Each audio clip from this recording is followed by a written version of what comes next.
the laugh heard over Europe.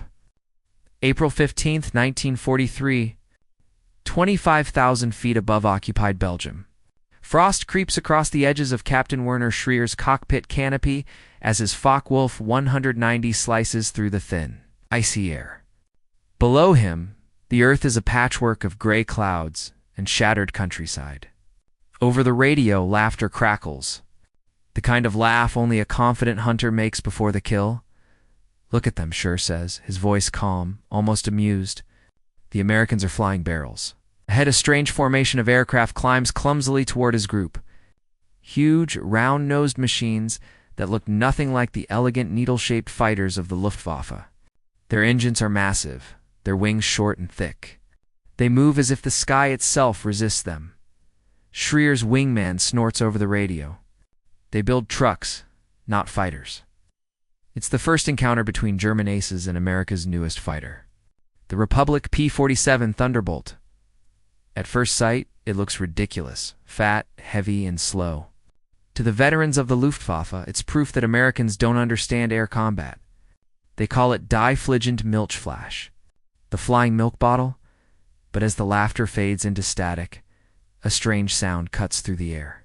8 synchronized .50 caliber, machine guns tearing the sky apart. One of Schreyer's men screams. A burst of tracers slashes through the formation, and a Focke-Wulf explodes in a fireball. Another German dives.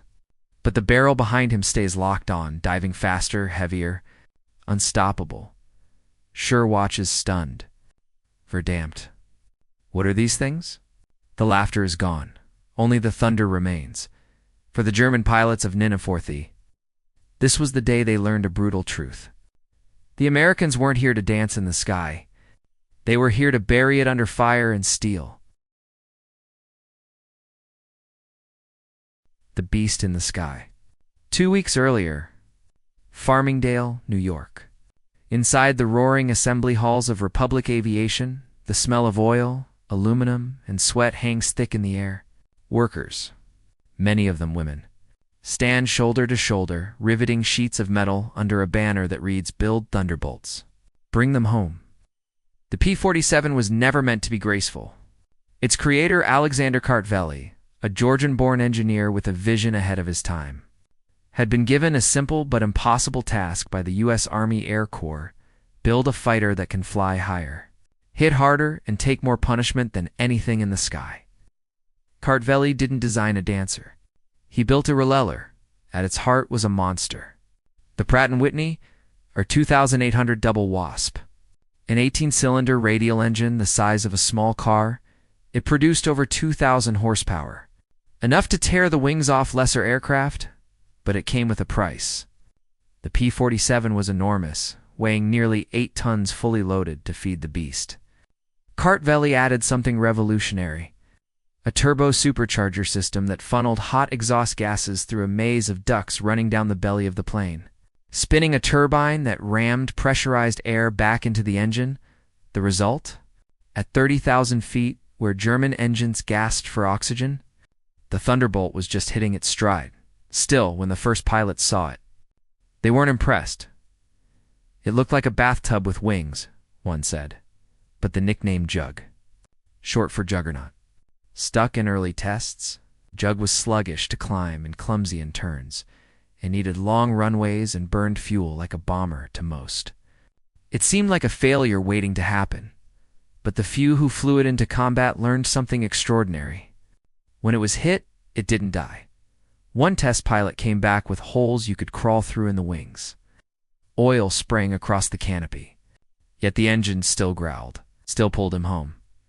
Kartveli smiled when he saw the damage. "She's ugly," he said, "but she'll bring you back." And that's exactly what the P-47 would do. Over and over again, for thousands of men flying through hell. First blood over France. April 8th, 1943. 27,000 feet above the French coast. The air was thin, freezing, and filled with the steady rumble of R2-800 engines. 12 silver Thunderbolts from the 56th Fighter Group cut across the pale morning sky. Their first major combat sortie below, the coast of France looked calm. Above, death was circling. Their mission, escort a formation of B-17. Flying fortresses on a bombing run toward ROUE. Leading the flight was Major Hubert Hub Zemp, a Montana-born pilot with ice in his veins and a reputation for fearlessness. His call sign crackled through the headset. Zemk, Wolfpack. Stay tight. If you see bandits, hit hard and climb. Minutes later, radar from German command detected them. From an airfield near Abbeville, W-190s of Jagdishwater 26 scrambled into the sky. Their leader, Hauptmann Wilhelm Ferdinand Wutzgalland, younger brother of the famous Adolf Galland, grinned as he banked hard toward the coast. To him, the American fighters were lumbering jokes. Flying milk cans, as he called them, at 25,000 feet. The two forces met. Tracer fire tore through the sky, glowing red and green against the cold blue air. The Germans dove first. Sleek, fast, and agile. Their cannons spat flame as they slashed through the bomber formation. Zemk barked into his radio. Wolfpack. Take him head-on. What followed was chaos. A swirling ballet of fire and smoke. Lieutenant Francis Gabby Gabreski pulled hard into a climb, his P-47 groaning as it arced upward. A 190 screamed past beneath him. Gabreski rolled inverted dove and pressed both triggers. 8.50 caliber Browning machine guns thundered in unison, the aircraft shaking violently as streams of lead converged on the German fighter. The FW-190 disintegrated midair, wings tearing away, smoke spiraling. Gabreski's voice came over the radio, calm but with a hint of awe. They laughed at us, Zemk. But they're not laughing now. The Thunderbolt's speed in a dive was unmatched. German pilots who tried to follow found their planes shuddering, sometimes breaking apart under the strain. The jug could drop like a stone and still pull out. Heavy, brutal, unstoppable. By the time the smoke cleared, 3 FW-190s were down. The bombers reached their target, and the myth of the slow, fat P-47 began to die over the skies of France. Zemk and his men returned to base low on fuel, bullet holes riddling their wings. But alive, the mechanics counted over 400 impacts. On a single aircraft, yet every pilot made it home that night. In the mess hall, Zemk raised a glass. To the jug, he said, "The ugliest angel in the sky." Baptism of fire. Lessons of survival. The first battles over France had taught the American pilots something no manual could explain. The P-47 Thunderbolt was unlike any other fighter. It wasn't a dancer in the sky. It was a brawler, built for brute force and survival. June 1943 would prove it. It was a hot summer day over northern France. The sky was alive with enemy fighters. Among them flew Lieutenant Robert S. Johnson of the 56th Fighter Group, a young, ambitious pilot. Barely 23 years old, Johnson led his P-47C half-pint, 28,000 feet, when his formation was jumped by a group of Fock. Wolf 190, the Germans came from above, the sun at their backs, like shadows falling from heaven. Within seconds, the radio exploded with panic. Brake left. Brake left. I've got one on my tail. Johnson pulled hard to the right, trying to evade. But the 20 cannons of the Focke-Wulfs ripped chunks out of his aircraft. Hydraulic fluid sprayed from his wings. The canopy jammed. Smoke filled the cockpit. He was hit. Over and over again. Then a lone German fighter locked onto him. The pilot, never identified, moved in close and opened fire. Burst after burst. 200 hits, the controls failed. The engine groaned. Johnson was doomed, but the Thunderbolt refused to die. Despite the holes, the smoke, and the shattered systems, the plane kept flying. Johnson pushed the throttle forward, and the propeller spun as if mocking death itself. He tried to jettison the canopy to bail out. It wouldn't budge. He was trapped inside a flying steel coffin that simply wouldn't quit.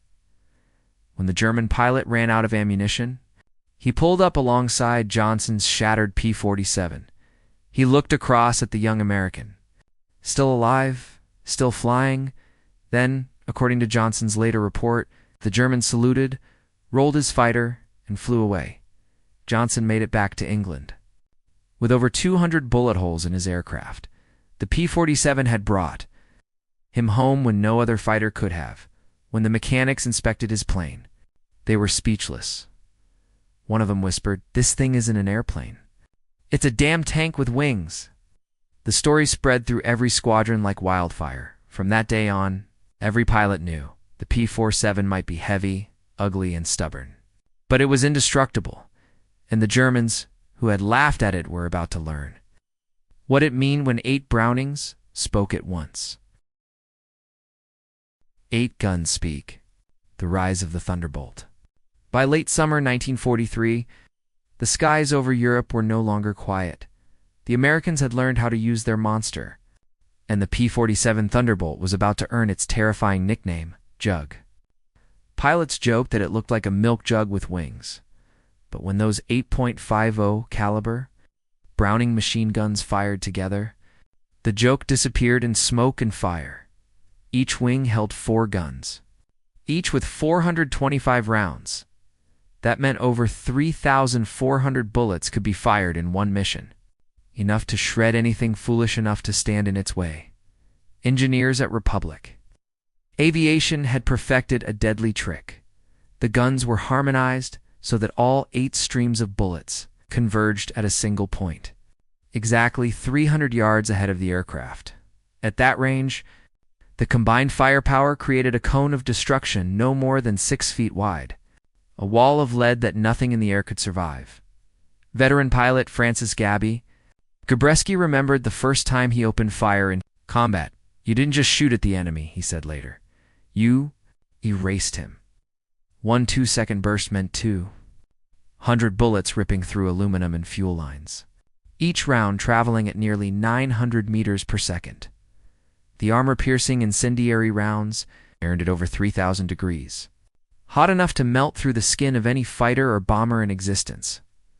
For the German Luftwaffe, it was a nightmare they hadn't prepared for. Their Fugwolf 190 and Bf-19 were agile, elegant, but fragile. Against the Thunderbolt's heavy guns and thick armor, their advantages vanished soon. Luftwaffe pilots began reporting encounters with unbreakable American fighters. 1.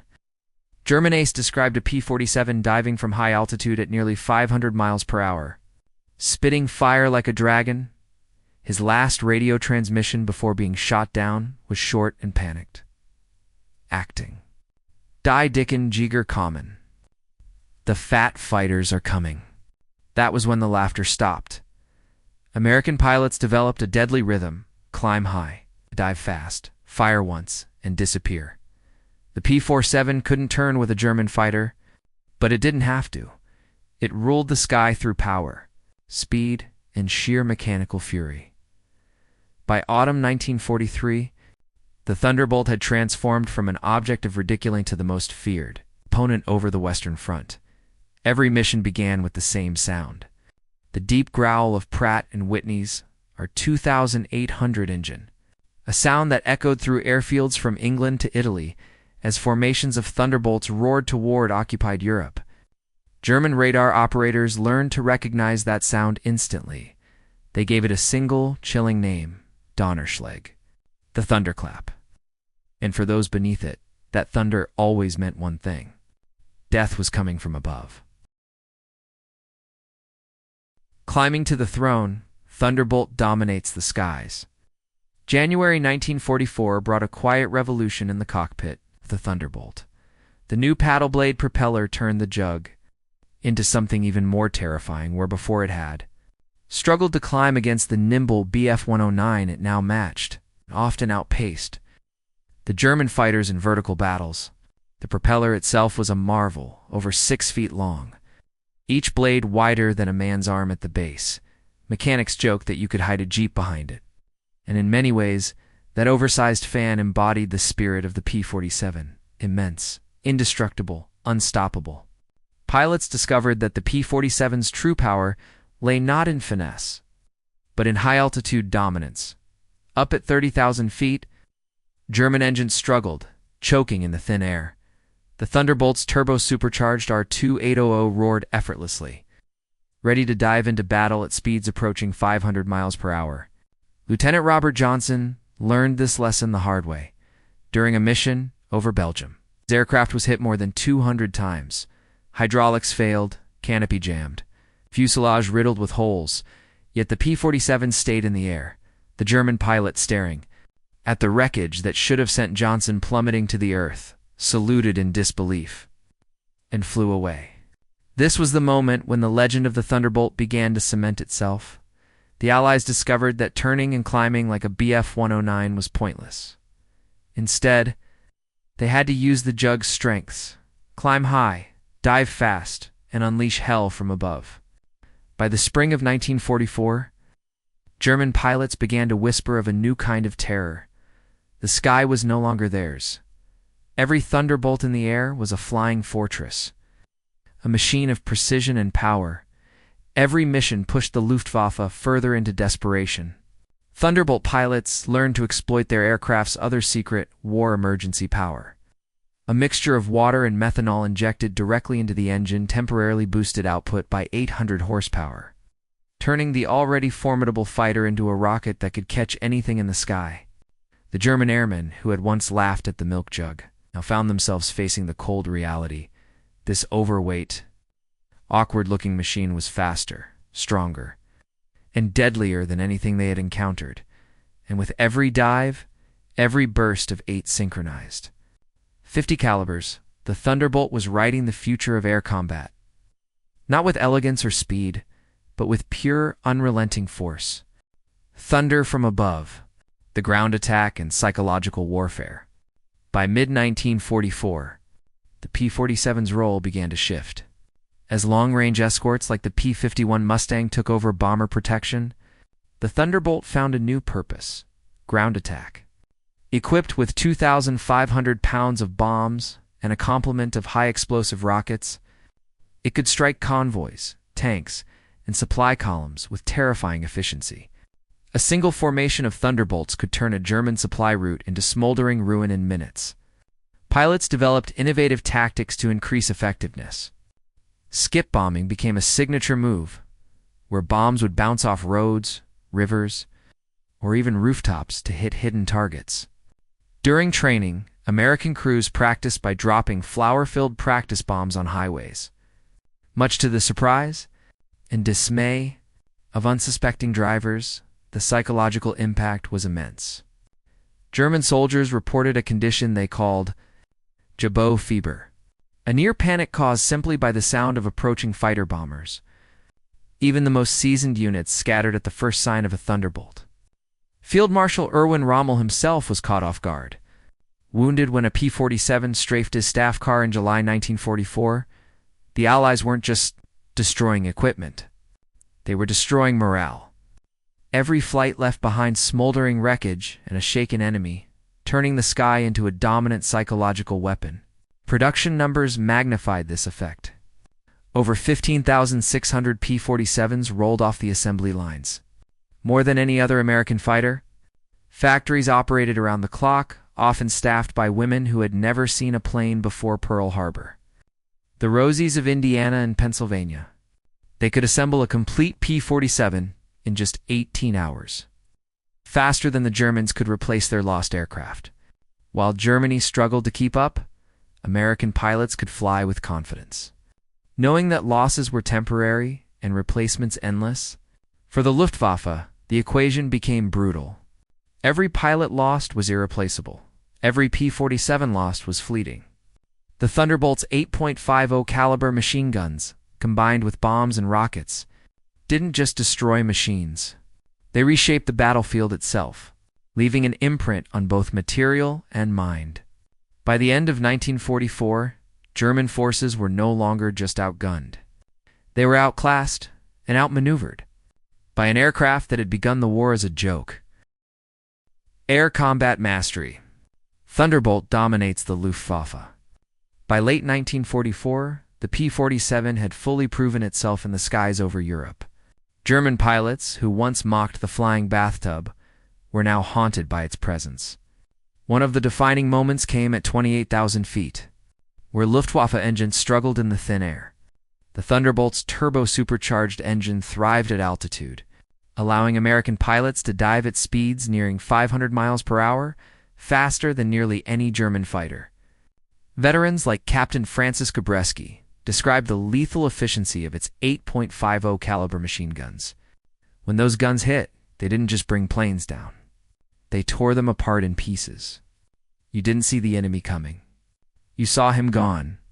Combat reports tell of planes riddled with over 200 bullet hits, hydraulic systems destroyed, canopies jammed, yet the Thunderbolt remained airborne.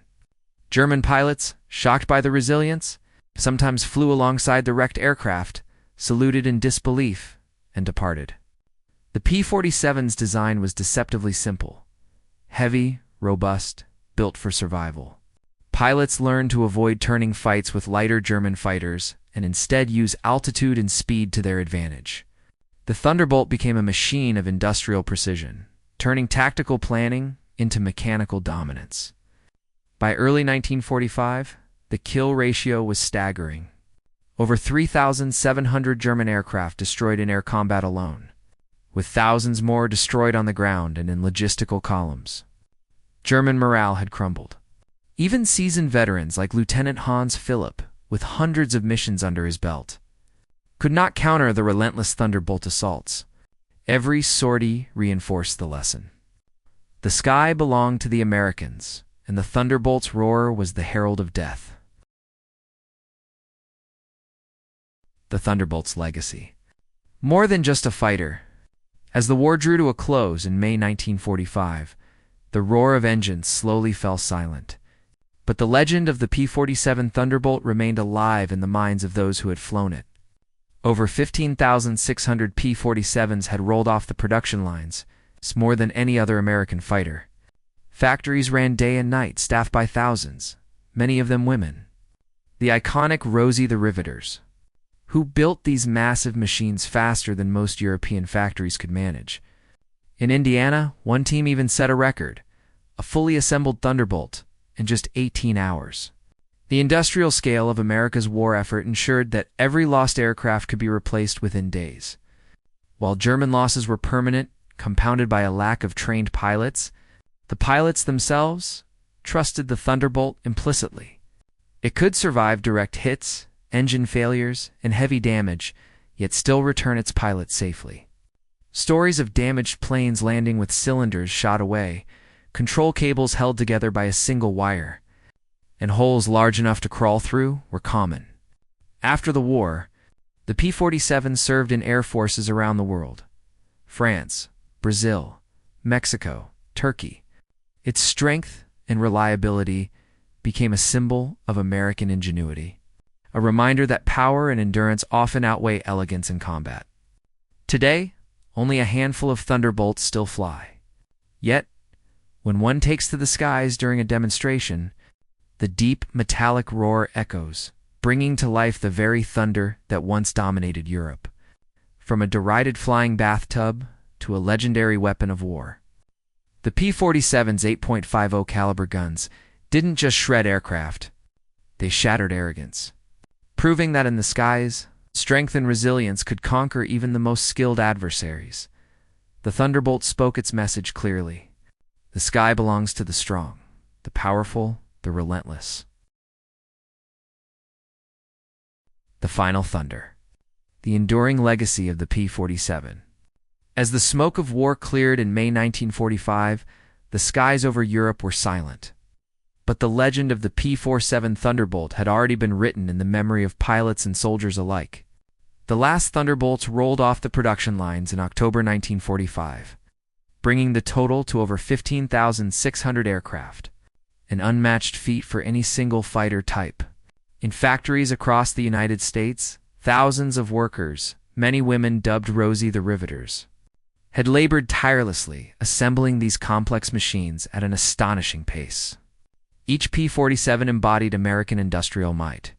Every lost aircraft could be replaced within days, while German losses remained permanent.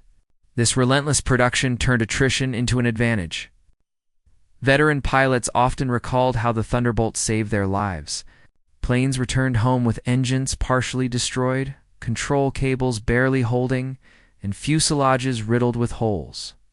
The aircraft's ruggedness earned it a reputation as almost indestructible.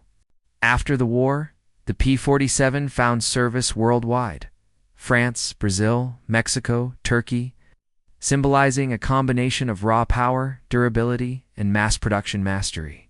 Even today, the few remaining Thunderbolts that take to the skies recreate the deep metallic roar that once commanded fear in the Luftwaffe. From mocked flying tubs to a legendary war machine, the Thunderbolt's 8.50 caliber guns did more than destroy planes. They shattered German arrogance and reshaped aerial combat strategy. The message was clear: in the skies, strength, firepower, and resilience rule above speed or beauty. The Thunderbolt was more than a plane. It was a testament to American ingenuity, a weapon that changed the course of air warfare, and a legend whose thunder still echoes through history, proving that bigger, stronger, and relentless can indeed conquer all.